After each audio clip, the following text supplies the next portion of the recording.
یہ قصہ ہے ایک عظیم پیغمبر کا، ایک ایسا نبی کا جسے اللہ نے ایک ظالم بادشاہ کے مقابلے میں کھڑا کیا۔ لیکن یہ قصہ وہاں سے شروع نہیں ہوتا جہاں مقابلہ ہوتا ہے، بلکہ یہ قصہ شروع ہوتا ہے جب حضرت موسیٰ علیہ السلام نے مصر سے مدین کی طرف اکیلے ہجرت کی۔ جب حضرت موسیٰ سے نادانستہ طور پر ایک قبطی یعنی فرعونی قوم کے ایک آدمی کا قتل ہوا تھا، تو موسیٰ پریشان بھی ہوئے اور اپنے فعل پر نادم بھی۔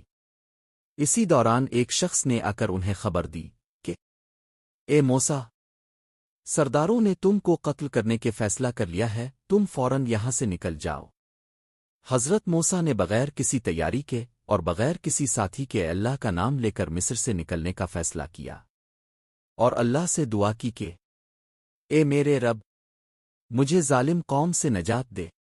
یہ سفر طویل اور مشقت بھرا تھا، ساتھ نہ پانی تھا نہ خوراک۔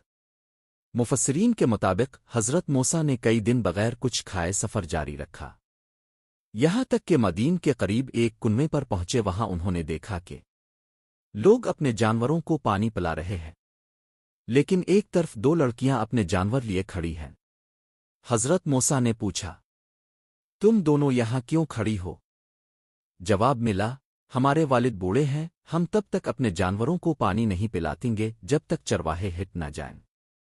حضرت موسیٰ نے ان کے جانوروں کو پانی پلایا اور پھر ایک سائے میں بیٹھ گئے اور تھکن اور بھوک کے عالم میں اللہ سے دعا کی، اے میرے اللہ، میں تیری دی ہوئی کسی بھی خیر کا محتاج ہوں۔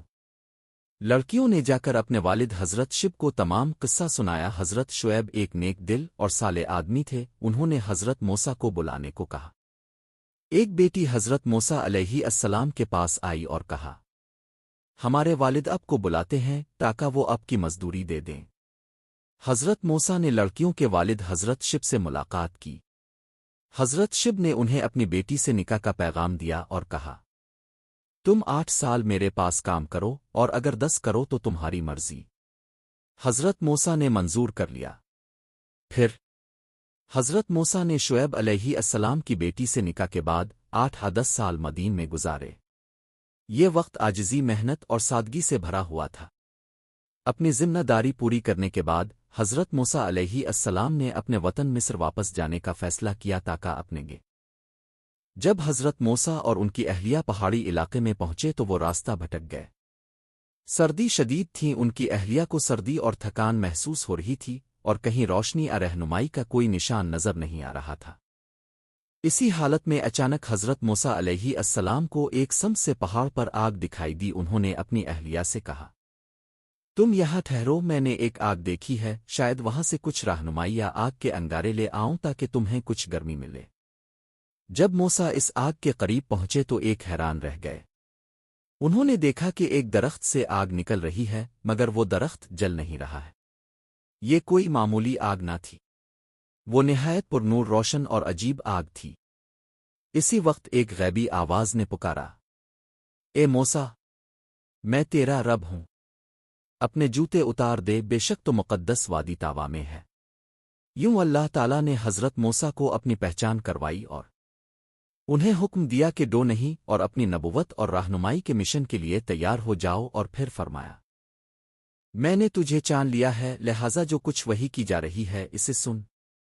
یقیناً میں رب ہوں، میرے سوا کوئی معبود نہیں، پس میری عبادت کر اور نماز قائم کر میری یاد کے لیے۔ پھر حضرت موسیٰ سے پوچھا گیا، اے موسیٰ، یہ تیرے ہاتھ میں کیا ہے؟ حضرت موسیٰ نے عرض کیا، یہ میرا عصا ہے، میں اس پر ٹیک لگاتا ہوں، بکریوں کے لیے پتے جھاڑتا ہوں اور اس سے کئی حاجتیں پوری کرتا ہوں۔ اللہ نے حکم دیا، اسے زمین پر ڈال دو۔ جیسے ہی انہوں نے عصا پھینکا وہ ایک زندہ سانپ بن گیا تو موسیٰ ڈر کر پیچھے ہٹ گئے۔ اللہ نے فرمایا، مت ڈر، پکڑ لے، ہم اسے پھر ویسا ہی بنا دیں گے۔ پھر اللہ نے مزید فرمایا، اے موسیٰ، اپنا ہاتھ اپنی بغل میں ڈالو، وہ بغیر کسی بیماری کے چمکتا ہوا نکلے گا، ایک اور نشانی کے طور پر۔ یوں اللہ نے انہیں 2 معجزے بنوت کی نشانی کے طور پر دے دیے اور حکم ملا، فرعون کے پاس جاؤ اور اسے اللہ کی طرف بلاؤ اور بنی اسرائیل کو نجات دلاؤ۔ حضرت موسیٰ نے اپنی زبان کی لکنت کی وجہ سے اپنے بھائی ہارون علیہ السلام کو اپنا مددگار بننے کی درخواست کی جسے اللہ تعالی نے قبول کر لیا۔ یوں حضرت موسیٰ اللہ کے نبی اور پیغام بر بن کر واپس مصر لوٹے۔ اب وہ فرعون سے مقابلے کے لیے تیار تھے۔ اگلی قسط میں ہم بیان کریں گے حضرت موسیٰ علیہ السلام اور فرعون کے درمیان ہونے والی بات چیت اور فرعون کے محل میں ہونے والے ایک عظیم مقابلے کی۔ ایسی تاریخی واقعات جاننے کے لیے اب ہمارے چینل کو کریں، شیئر کریں اور لائک کریں۔ شکریہ۔ السلام علیکم۔